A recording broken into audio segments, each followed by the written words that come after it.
So many of us carry the belief that if our partner really loved us, they would know what we need. Love would make it obvious how to comfort, how to protect, how to show up in just the right way. For the one who's been betrayed, that belief can tap into the deepest questions of worth. Am I lovable? Am I worth the effort to be understood? For the one working to rebuild trust, it can feel like an unbearable pressure. If I loved enough, I should already know how to do this. And together as a couple, it can be confusing when love is present, but needs are still missed. This is where so many couples get stuck, holding on to the hope that love should equal perfect understanding.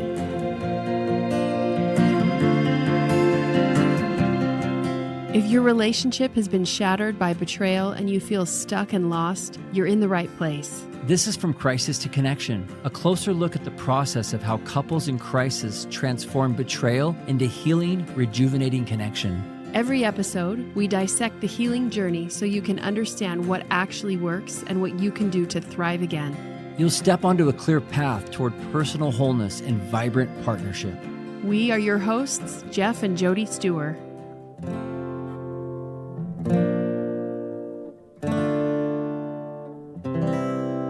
In this episode, we're going to look closely at why so many couples get trapped in the belief that love should be enough. So if you're the betrayed partner, we'll talk about how this belief can stir up the deepest questions of worth and leave you wondering if you're truly loved or lovable. If you're the recovering partner, we'll explore the heavy pressure this belief puts on you. This idea that if you really cared enough, you'd already know how to help. And then what happens when you don't? And as a couple, we'll look at how this cycle keeps both of you stuck, really trying to care deeply, but still missing each other in painful ways. By the end, you'll have a clearer picture of why love alone isn't going to untangle these patterns and what it actually takes to build the kind of connection you're both longing for.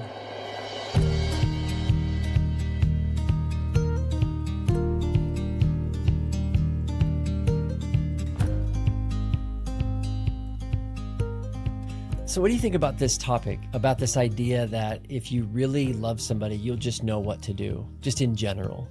I mean, I think it's probably pretty common. Mm-hmm. I think that's a very natural thing, even though it's naive. Yeah.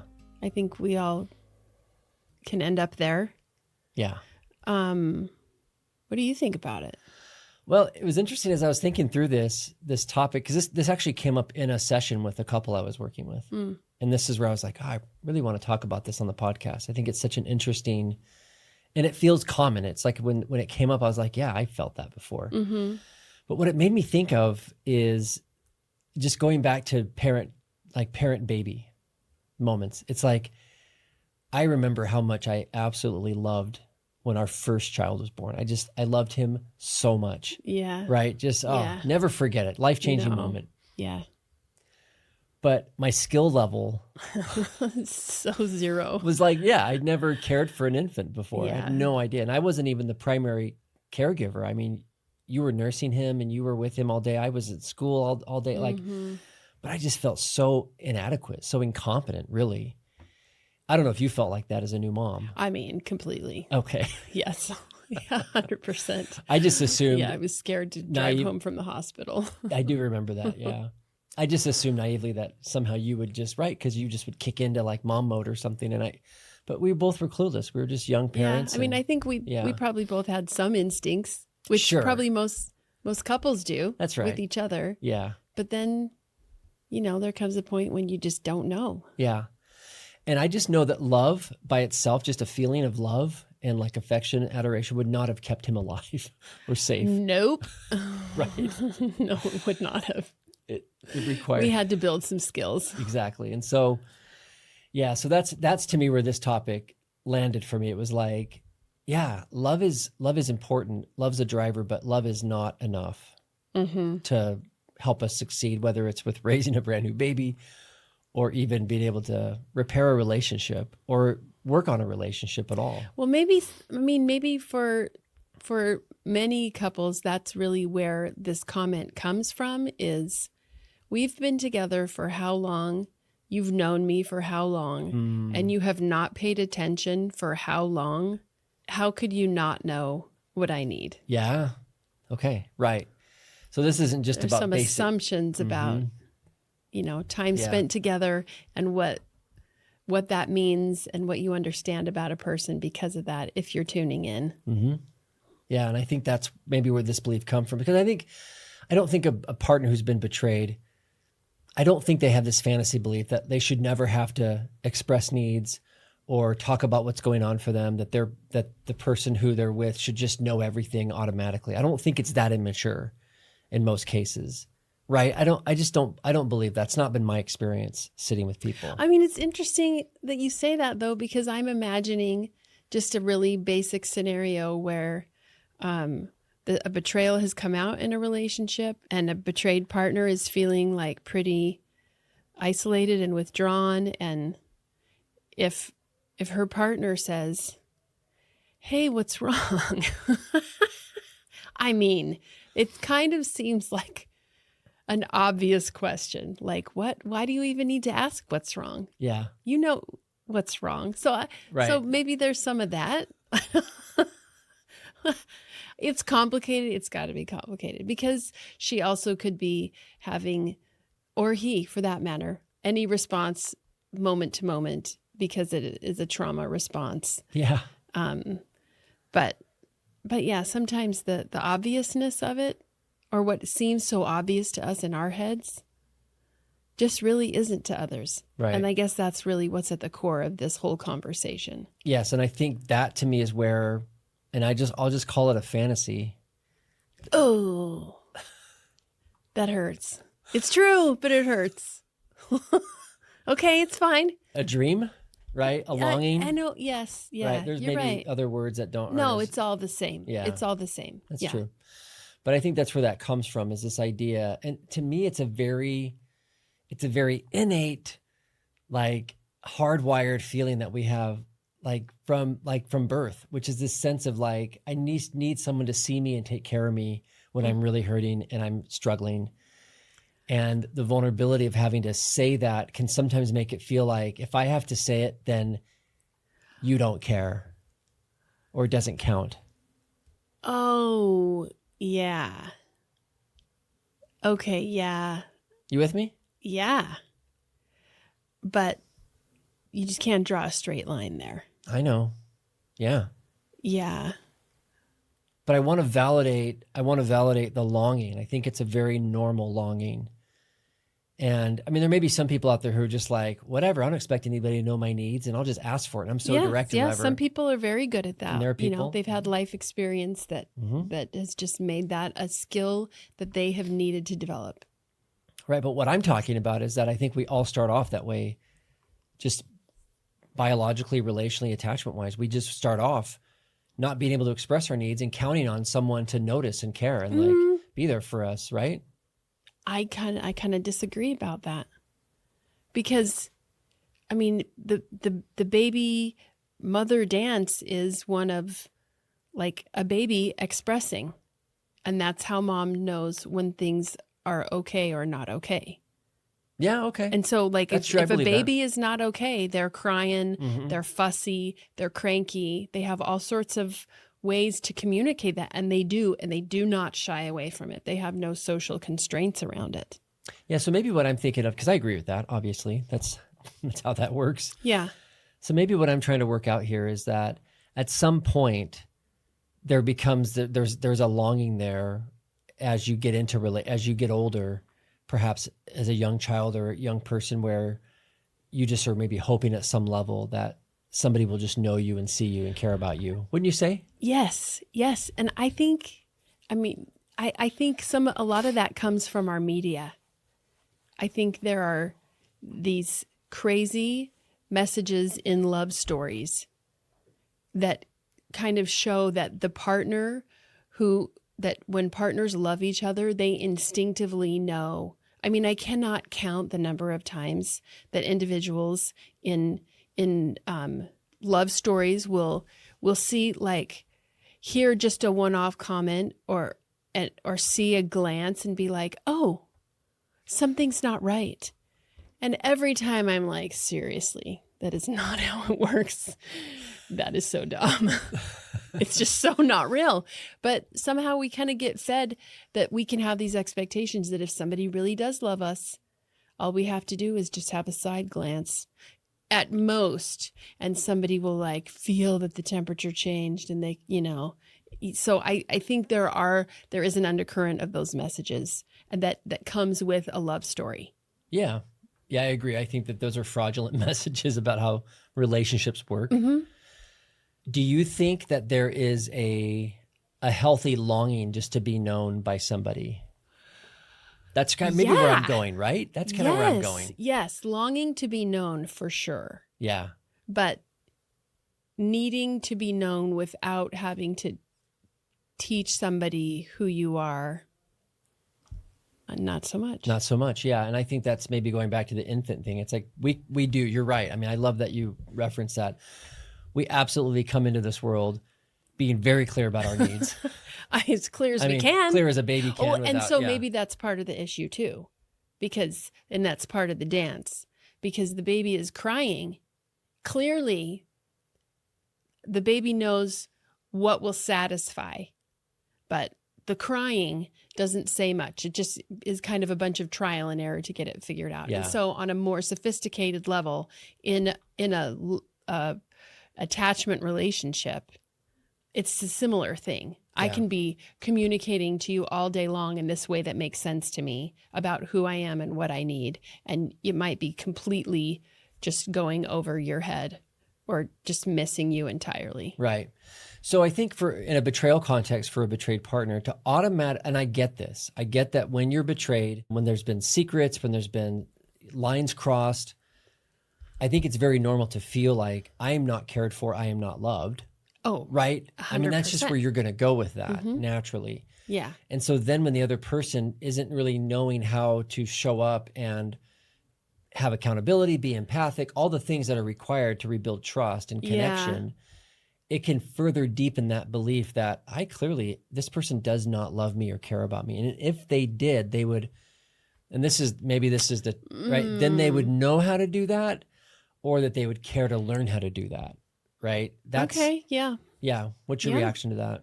Yeah. There's something in there that feels like if they don't know how to do it, or if it's not working and they're not doing what it takes to learn it, they must not love me. Yeah.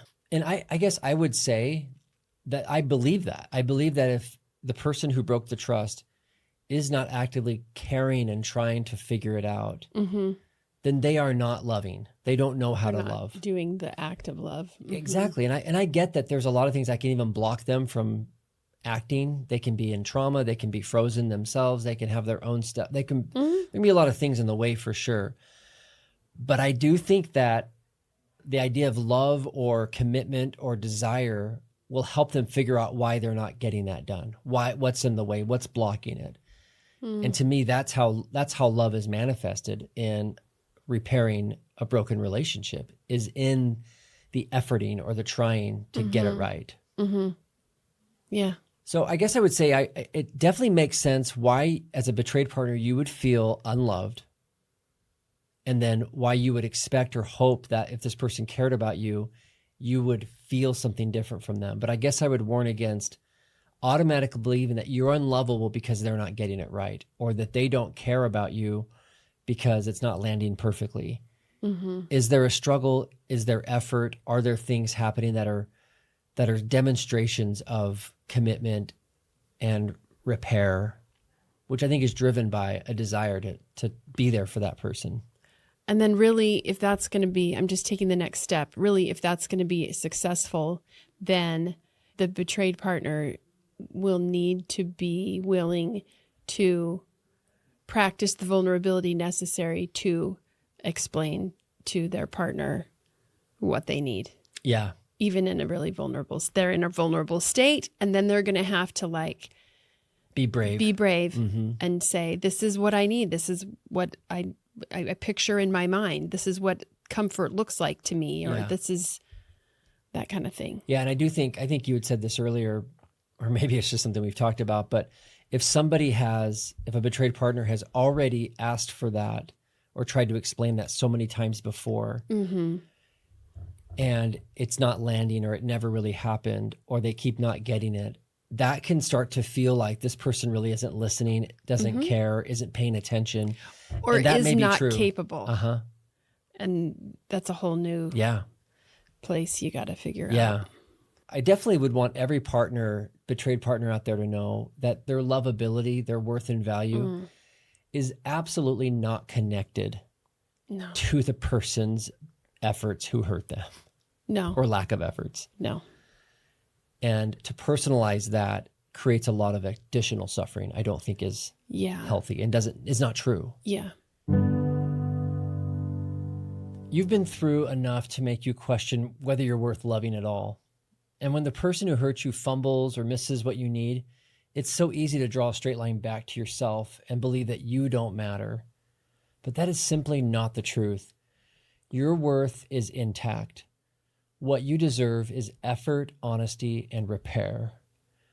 The measure of your partner's love will be seen in how he continues to lean in, even when it's messy, not in whether he gets it perfect the first time.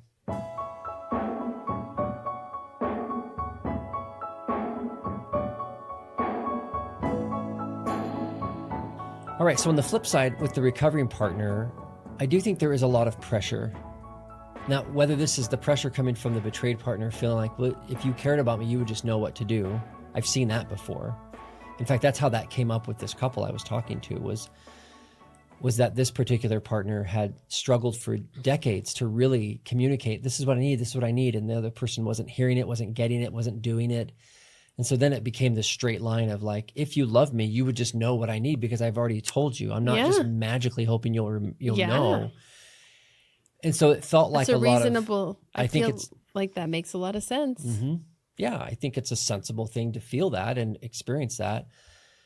And what was interesting is for the person who was rebuilding the trust, in this case that I'm talking about, plus other situations I've seen, there can be this, they can have sort of the belief, the same belief on the other side of it, which is, I must not care about them enough because I keep making mistakes. And those things to me are separate. I mean, I think you have to really tease that apart and say, yeah, you could be hurting your partner by not paying attention and not caring. But just because you're imperfect and you keep getting it wrong or you keep missing doesn't mean you're not caring or not trying or that they don't matter to you. And that can just be a really maddening, frustrating thing for both partners. And I just see that a lot with recovering partners who are trying to rebuild trust. It's like their heart is all in it, but they're just clumsy and making things harder. So maybe I think the point I'm trying to make here is that it's not always that a lack of skills equals a lack of love. Right. Right. I think those two things can be different. Yeah. Yeah. It's more about what you mentioned in the last section. It's more about effort, right? And then not just effort, but meaningful effort, effort in ways that can reach the partner. Yeah. So are you saying that it is a logical next step for a recovering partner to, if they feel like maybe they don't know how to love their partner, just to kind of stay in that space like, oh, dang, maybe I don't really love them, and then just sit there with it? Yeah, that's a good question. The way I look at this is if for one, a betrayed partner is saying to her husband, boyfriend, whatever, and she's saying to him, I don't feel like you love me.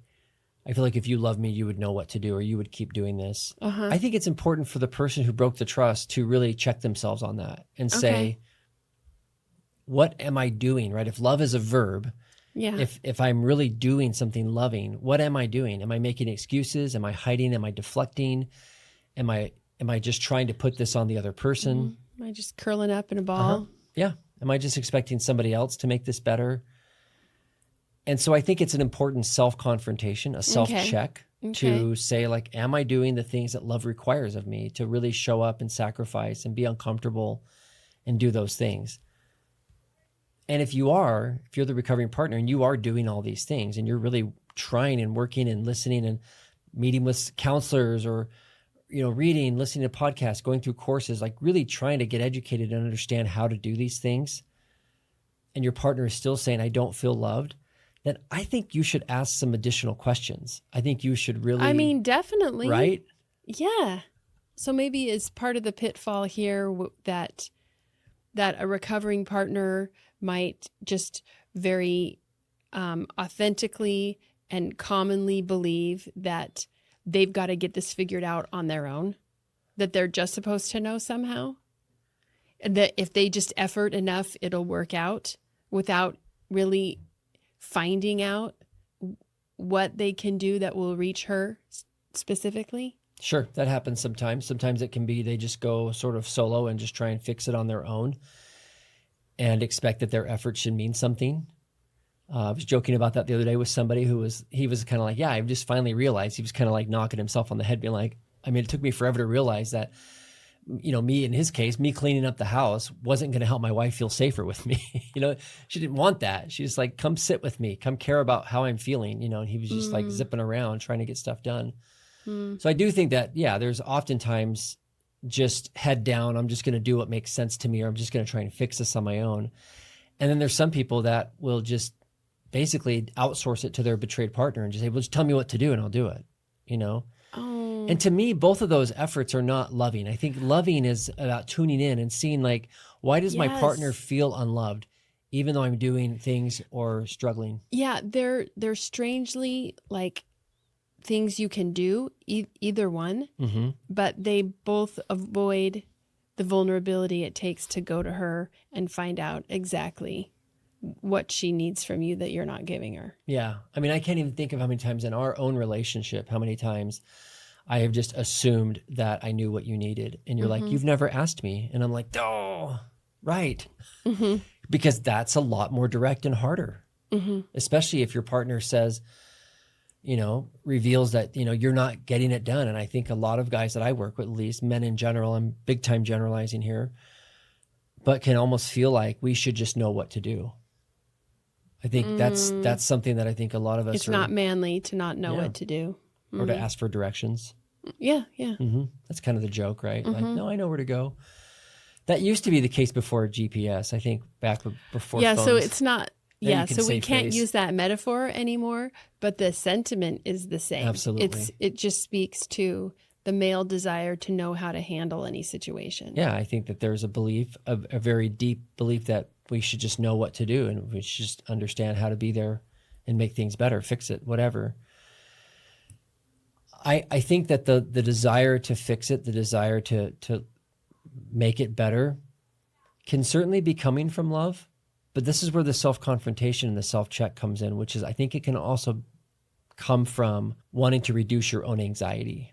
Yeah. Or wanting to seem like you're a good person, or that you're performing love and getting kudos for looking loving instead of doing really what love requires. Which doesn't often feel like the real work of love. It's work. Yeah. And it can be very uncomfortable, but it can yield great benefits. And being willing to be wrong, being willing to be redirected, being willing to listen and hear and understand what's not working. I mean, that's going back to our infant example that we started with. That's what a loving parent does. They keep going even though they're wrong most of the time. Yep. Yeah. And I think that's driven by love. It's not about ego or performance. It's about, I'm going to stay with this until I really get what this little person or my hurt partner really needs. And that's part skill, but it's mostly heart, just the courage to stay in it. Yeah. You may feel the pressure to always get it right. And when you don't, shame whispers that you must not love her enough. That belief will paralyze you if you let it. What really matters is your willingness to keep leaning in, to listen, to ask, to be uncomfortable. That's the work of rebuilding trust. Love shows itself when you refuse to quit on the process, when you keep moving toward her instead of away from her, even when you think you've already missed the mark.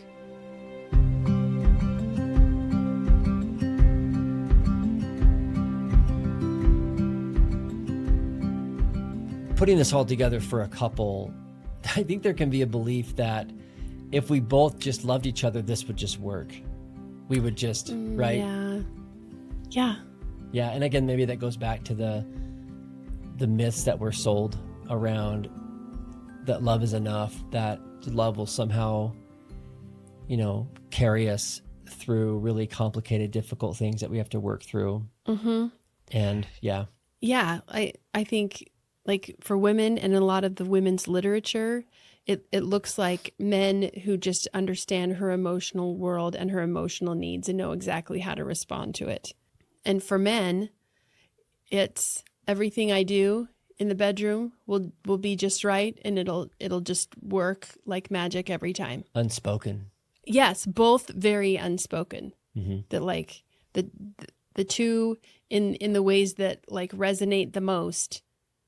We just think it will just work without having to nitpick it and get it right. Yeah. That it just goes without effort. I think for couples that are dealing with repairing broken trust and betrayal, naturally, like we said earlier, the betrayed partner is going to be grappling with this feeling, this experience of not feeling loved. And that they may be struggling with an experience being with somebody who really wasn't paying attention, who did neglect them or abandon them. I mean, or did unloving things in the form of secrecy, gaslighting, manipulation, abuse. There can be very unloving behaviors. And so to say like, I don't feel loved or you weren't loving me, that could 100% be true. Yeah. Even though the person who hurt them might say to themselves, but I do care about you. I think it's important to self-confront as the person who broke the trust to say like, was I doing unloving things? Yeah. When I'm working with couples and having them go through the process of a full disclosure, I always encourage the person who broke the trust to include a section in there on basically all the ways that they were abusive and manipulative, basically listing out all the unloving behaviors that were part of the treatment of the other person, not just the crossing the line obvious behaviors, but just all the things that interpersonally. The secret keeping, the manipulating, the pretending, the controlling and orchestrating. Yeah, all that. Absolutely not loving behaviors. No. And so to become a loving person and to say like, well, if you really love me, you would do these things. I agree with that. I think if you love someone, love keeps you in the process. Love keeps you coming back to get it right. And in the case of a couple that's working through betrayal, that burden is absolutely initially going to be on the person who broke the trust. Mm-hmm. They have to prove that they do care and that they do love and that they're going to reverse the damage and keep showing up even when it's hard, especially as it gets harder. Yeah. And I think it takes a lot of work to restore in the betrayed partner a sense of feeling loved again, feeling cherished and valued. Yeah. Yeah. Very much so. And I don't think it's the responsibility of the betrayed partner just to generate that out of nowhere. I think it's right. So if you're feeling like, as a couple, if you're feeling like, well, we both really care about each other, but we should just know, I think we've covered that. Mm-hmm. It's okay to learn skills. It's okay to practice and repair and give feedback and communicating. That's just the work of building a loving connection with somebody, driven by the desire, driven by a longing to be close. But in the case of betrayal, as we've talked about so many times on this podcast, the person who broke the trust has to reverse the damage of unloving behaviors. Mm-hmm.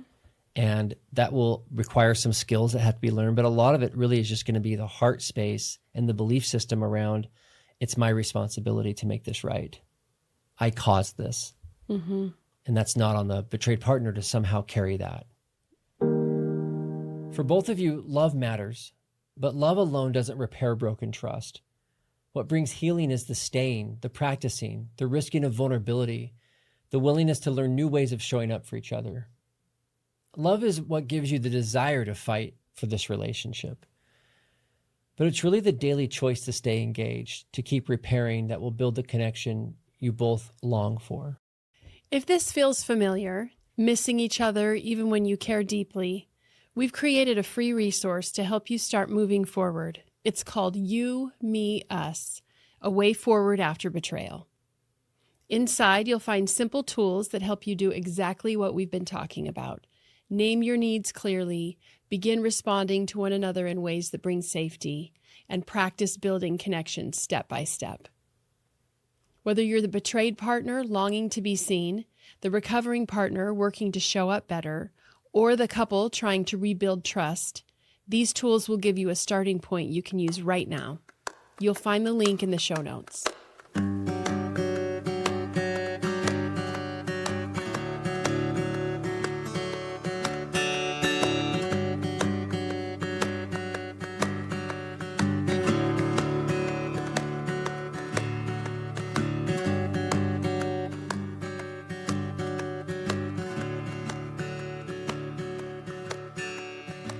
Before we sign off, we want to show you an example of couples doing the work of healing, learning, and growth. And it doesn't matter where you are in your journey as a couple because the work never stops. It just changes. And today's example is actually not about our relationship or about somebody else's relationship. It's actually about the relationship between me and our daughter, who's 16.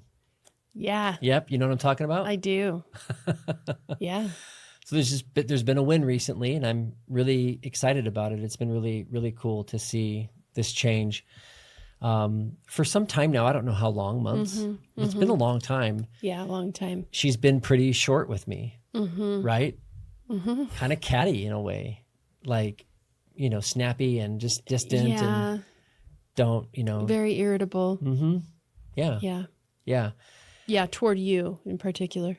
Yeah, exactly. And so we finally had a moment where we addressed it, right? I think I talked to you about it and then you went and talked to her. We were just trying to work it out. And she opened up about just how,